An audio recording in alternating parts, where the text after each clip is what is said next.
I lost my brother 3 years ago to suicide, and it's one of the most irreversible decisions ever. And he would have rather not be here anymore than actually ask for help. Alex's campaign is inspired, of course, by the death of his little brother who took his own life due to mental health. I've been to the darkest places. Grief is something that everyone experiences. So how do you tackle that? And I told one of my consultants, oh my God, I love Love Island. Like, why don't you just go to the interview? It'd be fun. So for the last 3 years, I've worked on getting early support hubs funded. So I'm asking the government to fund £200 million to put 190 support hubs across England.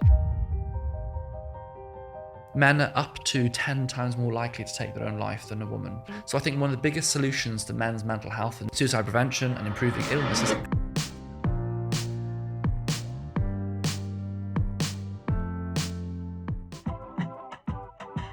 We all lead busy lives, and I will be the first person to say that some things, like sorting out my finances, easily slips to the bottom of my to-do list. That is until I found Revolut, which is a financial super app for all things money. I am a big believer that when saving for the more aspirational things in life, like going on holiday or even buying your first home, becomes so much easier when you get on top of your everyday spending. Why not make the most of intuitive technology that takes all of the hassle out of budgeting for you and also helps you spend and save smarter? You can join the 28 million people worldwide who've downloaded the Revolut app for free. So I think you know what to do. Download Revolut for free and sign up to your account now.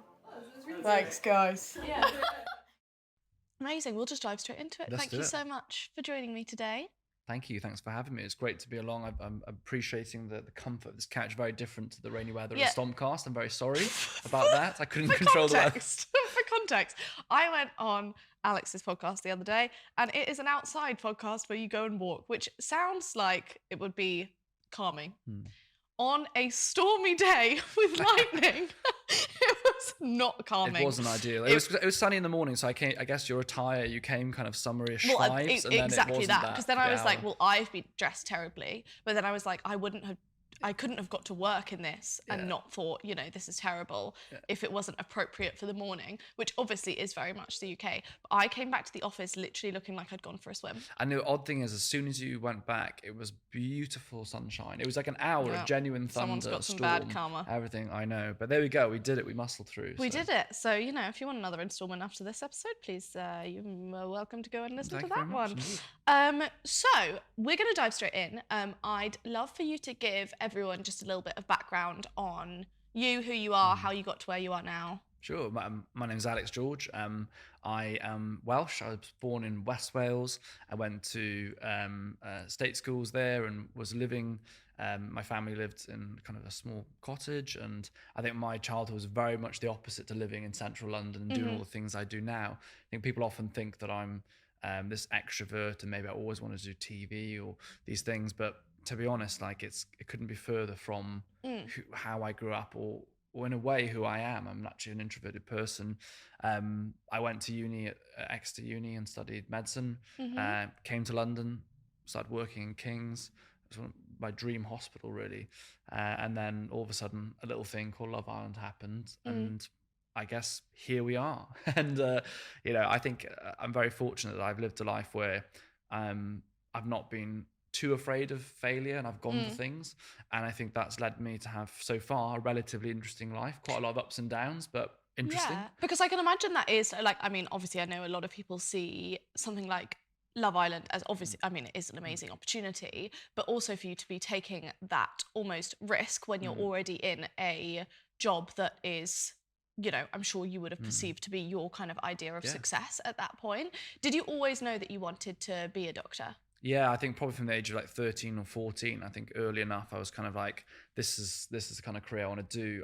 It's interesting. So I found out I have ADHD about 8 months ago, and so much of my life has now suddenly made sense. I love adrenaline. I like to be generally quite impulsive. I like doing lots of different things. I like to focus for short periods and do different things. And therefore, it makes quite a lot of sense. I really wanted to be an A&E doctor. If you have ADHD and work in A&E, it's kind of quite nice because you go and see one patient and you run on to the next one. For someone that's perhaps neurotypical, maybe sometimes more challenging. You wouldn't want me to be a surgeon because standing around for 8 hours and focusing is not good. I don't think I'd make a good surgeon. But for me, it was perfect. And so I guess in some ways I just followed my instinct. I kind of wanted to follow this career. And yeah, with the Love Island stuff, I mean, I was 27 years old, I had 200 followers, not 200,000, 200 followers on Instagram, didn't care about social media at all, didn't apply to go on the show. It was kind of through almost like a friend of a friend who actually saw me on a dating app and then DM'd me and said, do you want to come on Love Island? And I was like, Sorry, cool. what? Were they like a producer? It's like a friend of a friend who was a producer, but on a dating app, and saw me on the dating app. I was like, maybe we should think about asking him for Love Island, which I genuinely have no idea why. Very much not exciting. I don't know. Maybe I genuinely don't know what made that person think about it. I need to go back and ask them, really. But anyway, I thought it was a prank. Genuinely, I went around all my friends saying, what are you on about? You're having me on here. And I told one of my consultants, I said, oh, I've just had this message. And she's like, oh my God, I love Love Island. Like, why don't you just go to the interview? It would be fun. And anyway, like I had an hour-long chat with these people and I was so chill. I turned up genuinely just casual. People turned up dressed up. The guys were just like tan to the max and like big guys. And I just turned up just literally, I was going to the pub afterwards. And then on Monday, I was cycling home from A&E. Phone was buzzing. I've got it to show the map on the bicycle. I pulled over and I was like, hello. And it was when the execs at ITV were like, we want you to not only go on, we want you to be like an original cast member, like to be a starting member. And I was like, what the hell?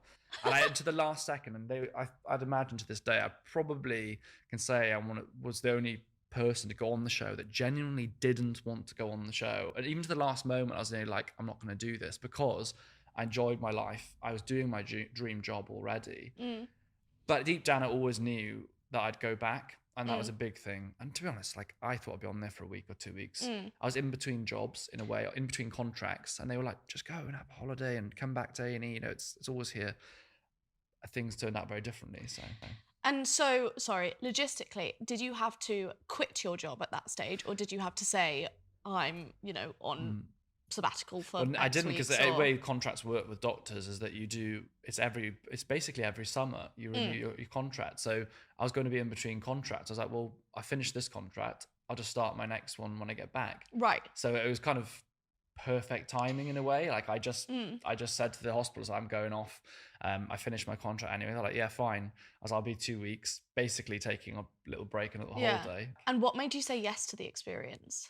I had a very close friend at uni called Freya Barlow, and she was the most amazing person. To give an idea for people listening what kind of person she was, in the summers, she went out to Africa and was doing vaccination programs. She started charities. She was just the most incredible person. And a year and a half into med school, I remember seeing some bruises on her arms, and she played hockey and stuff. And I was like, what are those bruises? They're in quite random places for bruises. She said, yeah, that's odd. I've not knocked it. I said, you really should see the doctor about that. I went to the doctor, they did a blood test, and I was sent to the hospital immediately, and I have a really severe type of leukemia. She had 6 months or something of chemotherapy, did her studies and her exams in an isolation cubicle, which was just unbelievable. She had a bone marrow transplant from someone in Germany who donated the bone marrow. She came out and ran a marathon within like a couple of months of coming out to raise money for leukemia. But very sadly, she relapsed just before the Christmas of the following year, and basically was told she had 2 weeks to live. Basically, I saw her a couple of days before she passed, and she said to me, she was like, Alex, you're someone who has a lot to give in life, but often you say no, and you kind of turn things down because you're an introvert and you don't, I just want you to live your life. Like I'm at the point now where I can't live my life. This is the end for me. And go for it and say yes to things and live your life. And genuinely, I know that sounds ridiculous. I laugh. I still laugh about it. I'm like, I'm not sure Love Island was the context of her thoughts, but I was like, let's just do it. Yeah.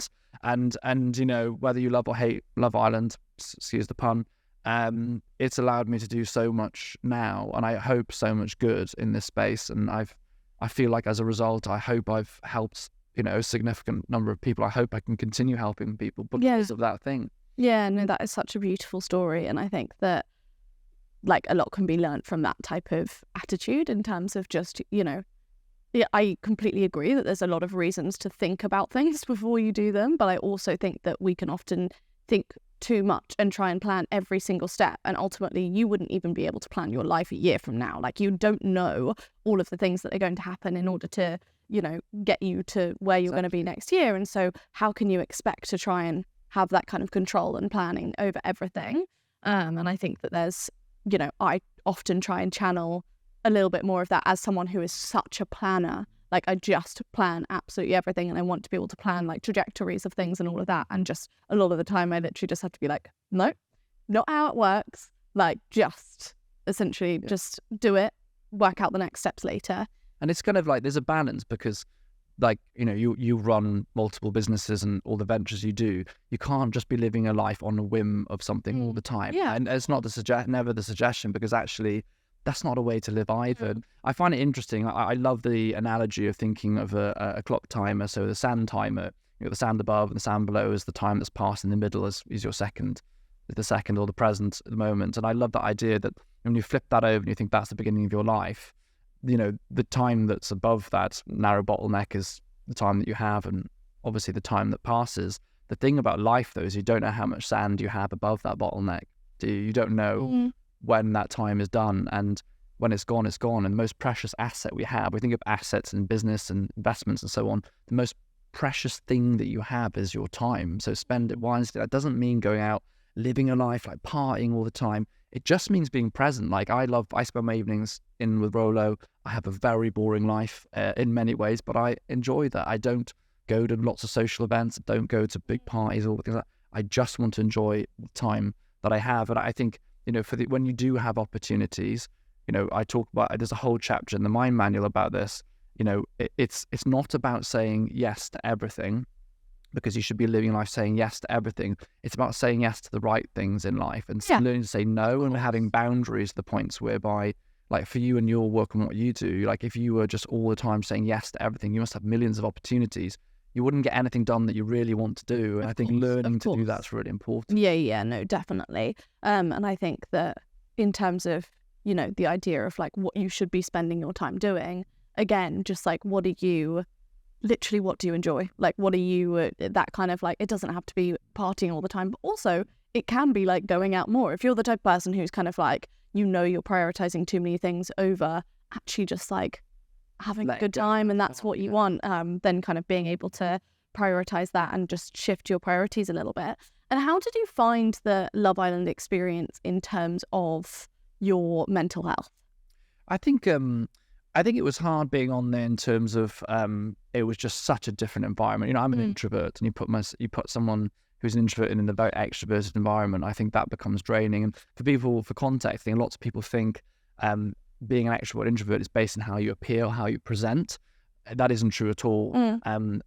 Extroversion, introversion is about where you gather your energy. So an introvert will gather their energy by themselves or with a small group of people, and they'll spend energy or spend their tokens, if you like, when they're in situations like this. So I enjoy doing this, but it is spending energy. Whereas an extrovert would gather energy from being in social situations, and for them it's actually quite exhausting beyond too much. So, you know, it was tiring at points, but, you know, I came away being like, this was an incredible experience. Quite literally once in a lifetime thing. Very few people will do that. But yeah, it was tough. I mean, I came off the first few months, I was like, whoa, this is crazy. I have 1 million followers on Instagram. You know, I went on the show and they took my phone off me, and 9 weeks later I had my crappy old iPhone back, and it literally died when I turned it on, because I had I think it was 4,000 or 5,000 messages through Instagram, WhatsApp. And then my Instagram, as soon as I opened it, and I had no context of how many followers. I had like 1 million followers. I was like, whoa, what is going on? So that was a huge shock for me. And it took me time to work out how to navigate social media and do what I wanted. And I think my audience is probably very different now. You know, it's grown. I've got like nearly 2 million followers now, but I think the audience and the reason that people were with me then is very different to why they're with me now. And I think I hope that's a lot to do with the fact that I'm a big believer in life that, you know, what you put out, you get back. And also in the same way, if you set up a stall and this is what you care about and this is what you're doing, the people who are interested in what you've got on the stall will come to your stall. And I feel that has been very important for my own mental health for social media. I don't want to pretend to be someone else. I'm not someone, you don't want me repping fashion. You don't really want me out there, you know, going to parties all the time. That's just not my thing. It's not how I'd really live an inauthentic life if I did those things. Yeah. So when you came out of Love Island, did you know straight away that you were going to kind of shape your career in the direction of mental health? Was it something you were talking about and really caring about at the time, or?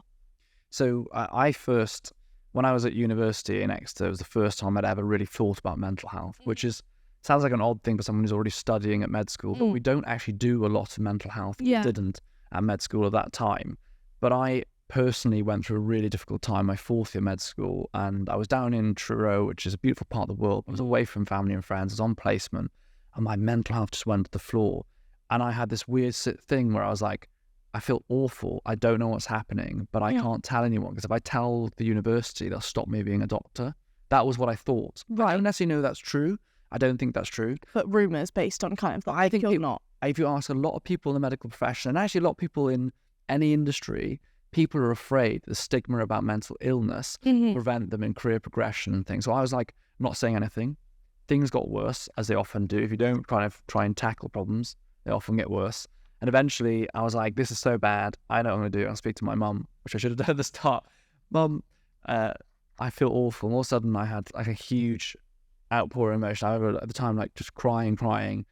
But I felt amazing. And I was like, I've offloaded this huge, horrible secret off my shoulders. And me and my mum, we did thought of the day every evening. We talk about like what I was thinking about, what things I was worried about. For context, I'm a very big overthinker. I struggle a lot with anxiety. That's what drove my mood down. So anxious about everything. So we did thought of the day. I planned suddenly that I was like, I've been out of the gym. I've been sleeping terribly. I've not been eating well.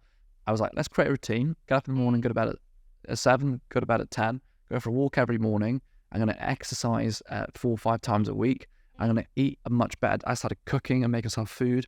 And after 6 to 8 weeks, I was like, I feel completely different. I was a completely different person again. It's not to say that just doing those things is going to fix everyone's mental illness. It isn't.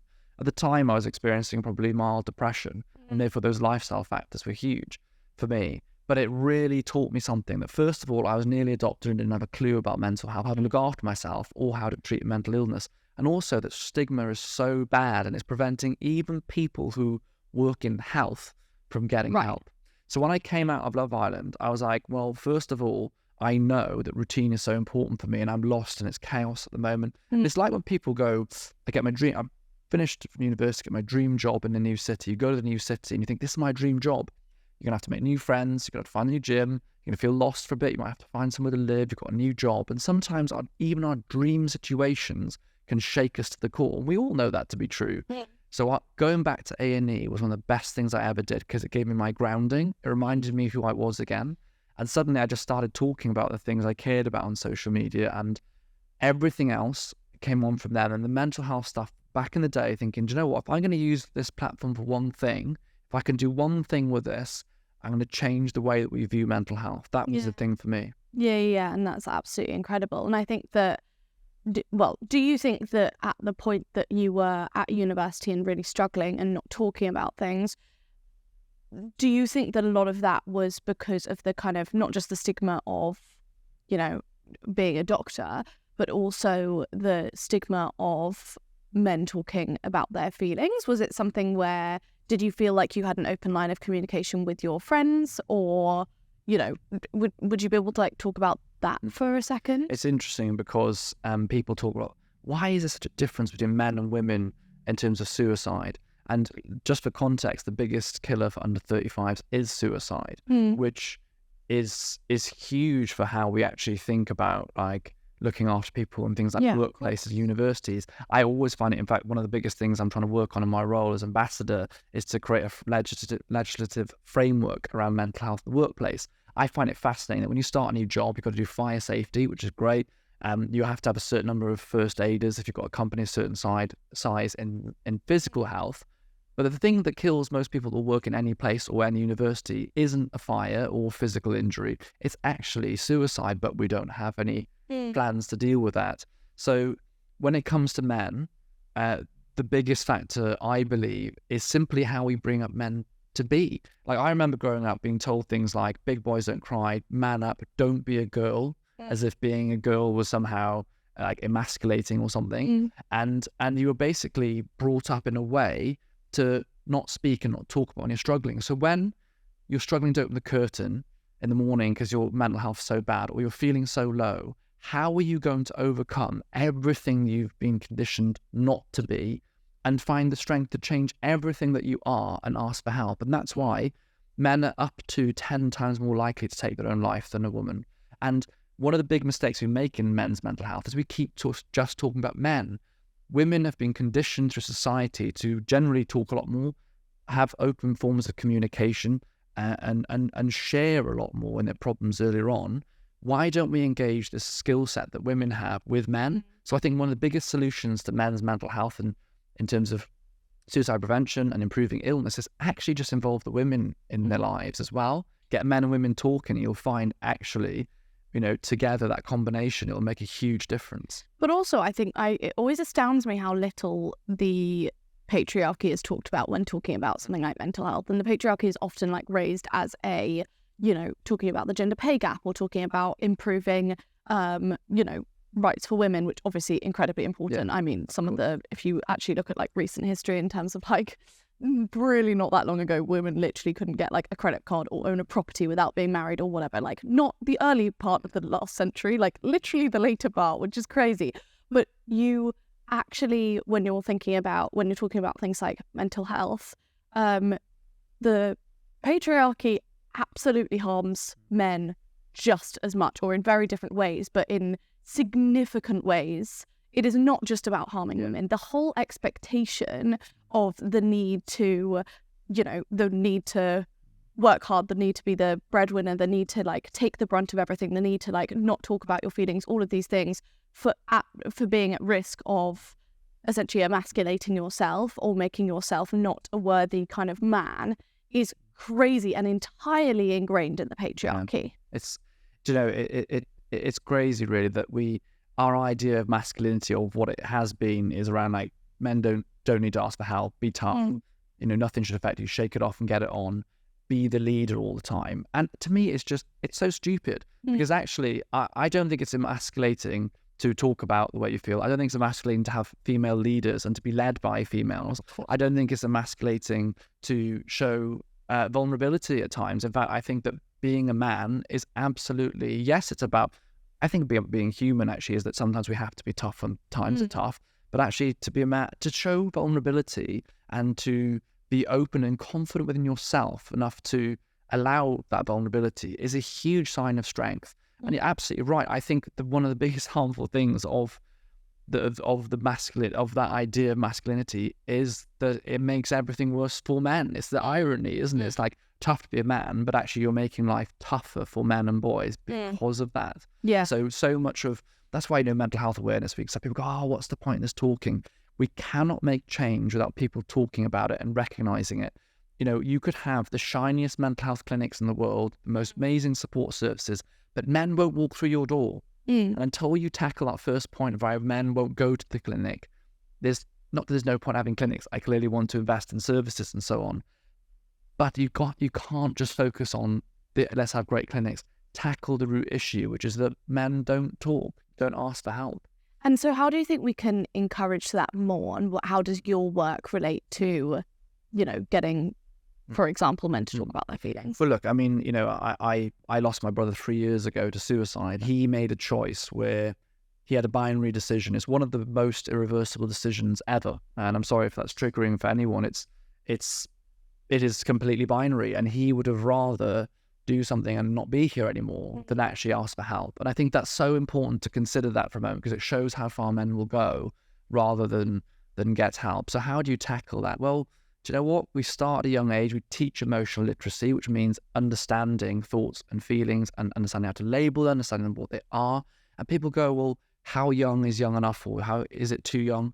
If you're old enough to have thoughts and feelings, you're old enough to start learning about them and understanding them. And if you ingrain and you educate throughout school, you will have people that are more resilient, that are more capable. And people go, snowflake generation. If you develop emotional resilience and an ability to recognize when you need support from the outside, and that can be in a number of ways, not just in terms of your mental health, and you develop an ability to have awareness of yourself and others, you become like a really great asset to society as well as being a happier person. You're great. I would love to have you in A&E working. I'd love to have you in a business. You're going to be a great member of society. So there's a huge imperative, I think, for the whole of society on many levels to actually build people that are more resilient. And resilience is not about being tough. And, not never admitting weakness. It's about bending and flexing under pressure and coming back to your original state. Yeah, no, I think that is really powerful and really important to talk about.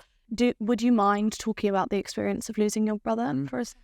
I lost my brother 3 years ago to suicide. He made a choice where he had a binary decision. It's one of the most irreversible decisions ever. And I'm sorry if that's triggering for anyone. It is completely binary. And he would have rather do something and not be here anymore than actually ask for help. And I think that's so important to consider that for a moment, because it shows how far men will go rather than get help. So how do you tackle that? Well, do you know what? We start at a young age. We teach emotional literacy, which means understanding thoughts and feelings and understanding how to label them, understanding what they are. And people go, well, how young is young enough, or how is it too young? If you're old enough to have thoughts and feelings, you're old enough to start learning about them and understanding them. And if you ingrain and you educate throughout school, you will have people that are more resilient, that are more capable. And people go, snowflake generation. If you develop emotional resilience and an ability to recognize when you need support from the outside, and that can be in a number of ways, not just in terms of your mental health, and you develop an ability to have an awareness of yourself and others, you become like a really great asset to society, as well as being a happier person. You're great. I would love to have you in A&E working. I'd love to have you in a business. You'll be a great member of society. So there's a huge imperative, I think, for the whole of society on many levels to actually build people that are more resilient. And resilience is not about being tough and not never admitting weakness. It's about bending and flexing under pressure and coming back to your original state. And at that stage in your life, you'd been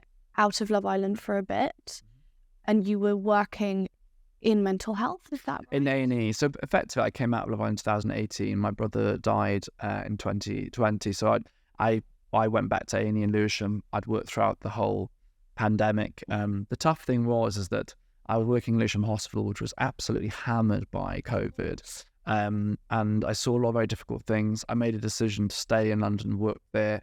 My family are at home and I was on my own. And he passed away a week before I was going home to see my family. I hadn't seen them for so long.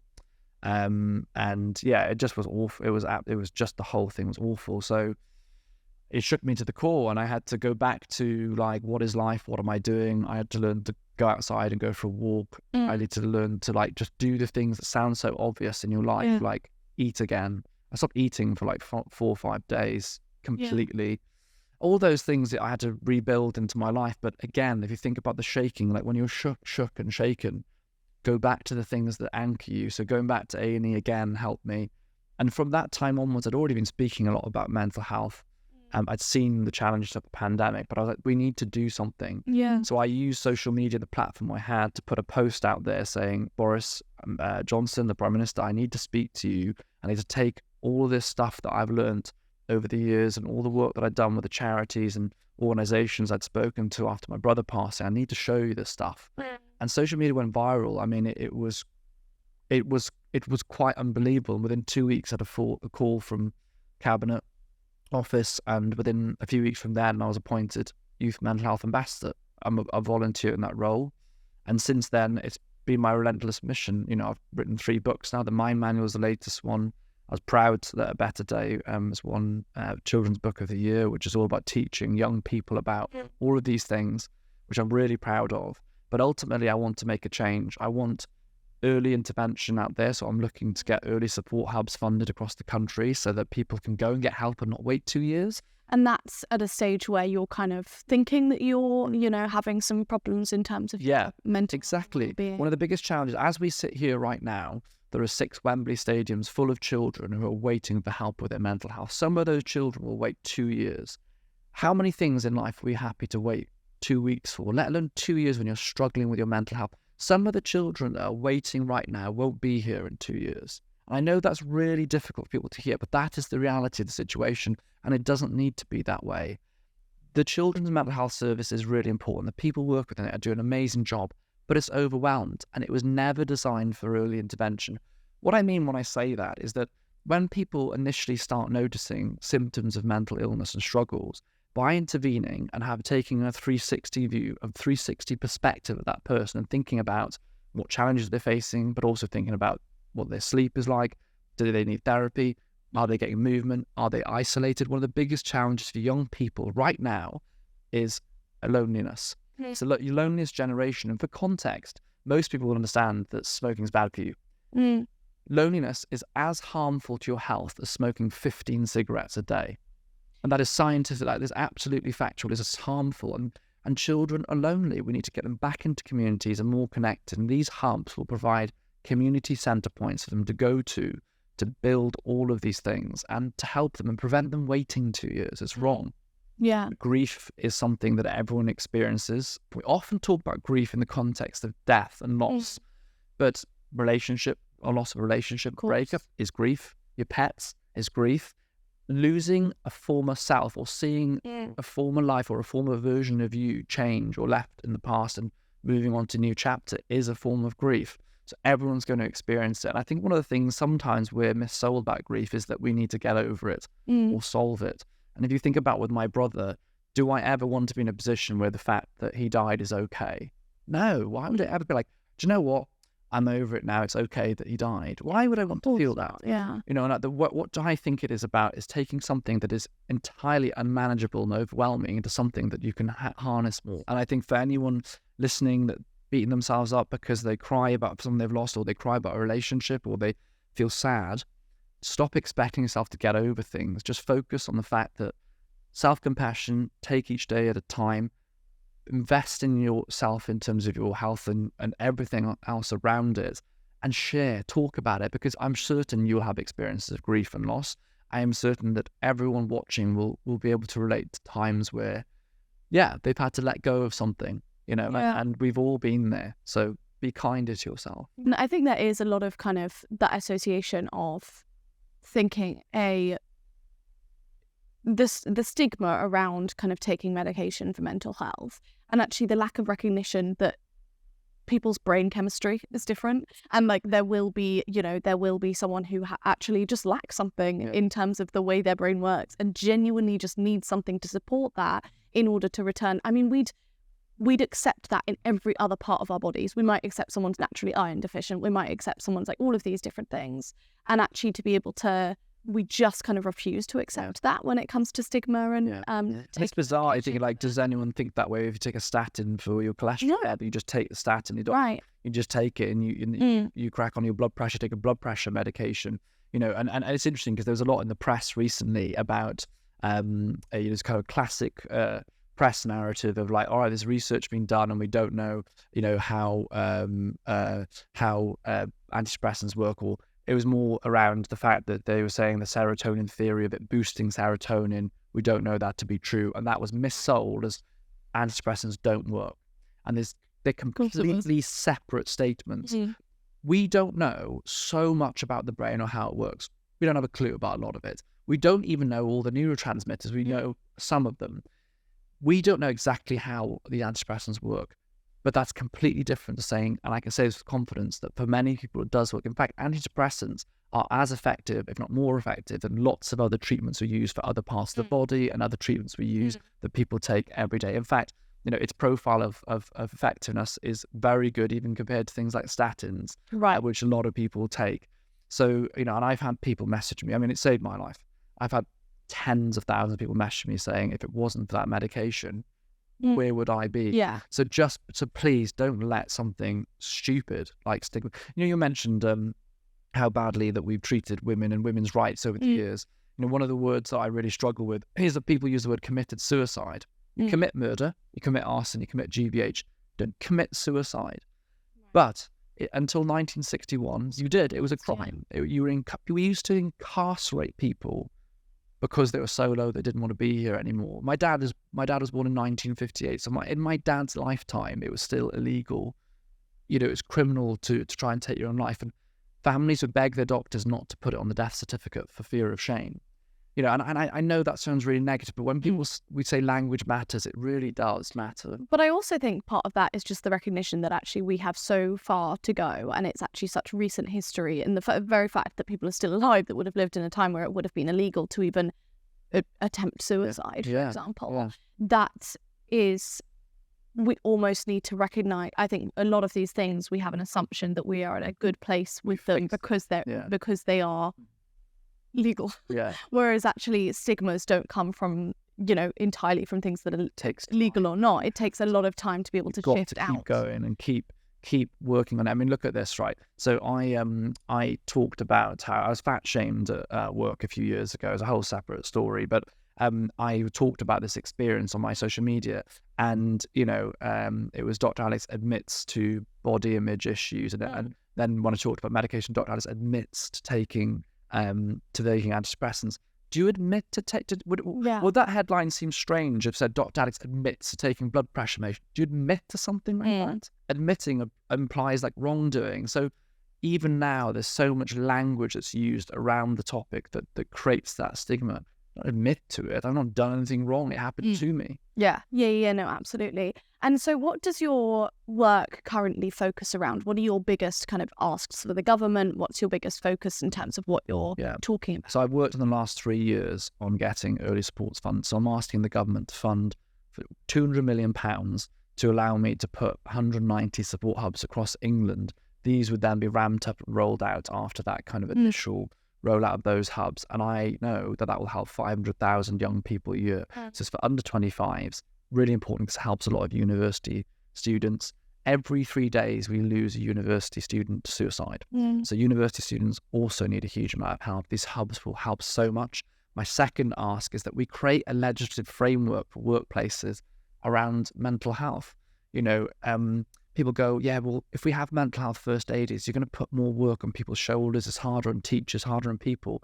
Any line manager will say that the problem is coming to them already. They just don't have the tools. And the thing about mental health first aid or any training, it's not about learning to fix people, but recognizing and signposting in the right direction. Teachers are faced every day with children that are struggling, but they don't have any training for it or any, how hard is it? It's hard enough looking after a child that's struggling, especially when you don't have any training. So 2 key asks, fund the hubs, and let's actually do something in the workplace that gives parity between mental health and physical health. We'll be in a much better place. So it's keeping fighting the good fight, really. It's keep doing my school tours and making sure this message gets out there and that we don't stop talking about it. Yeah, I mean, I think that's incredibly powerful. And thank you so much for coming on today. For more context, we've had a few technical issues, so we've been a bit on and off. So the team's done it. I can't even speak. The team's done absolutely amazingly. We've had now technical issues in terms of the weather, the subcast, and now actual technical issues. But I really appreciate it. And to anyone, if you're going through something right now, this too shall pass. And also, wherever you are on that mental health spectrum, even if you're feeling great, just in the same ways you keep going to the gym to build it, focus on your mental fitness, build your mental health, and take pride in that. Like, it is an investment. And if you're a business owner, if you're someone that works and you want to be really, really successful, honestly, it's one of the best investments you'll ever make. Good. Well, thank you so much. Thank you. Thank you so much for having me.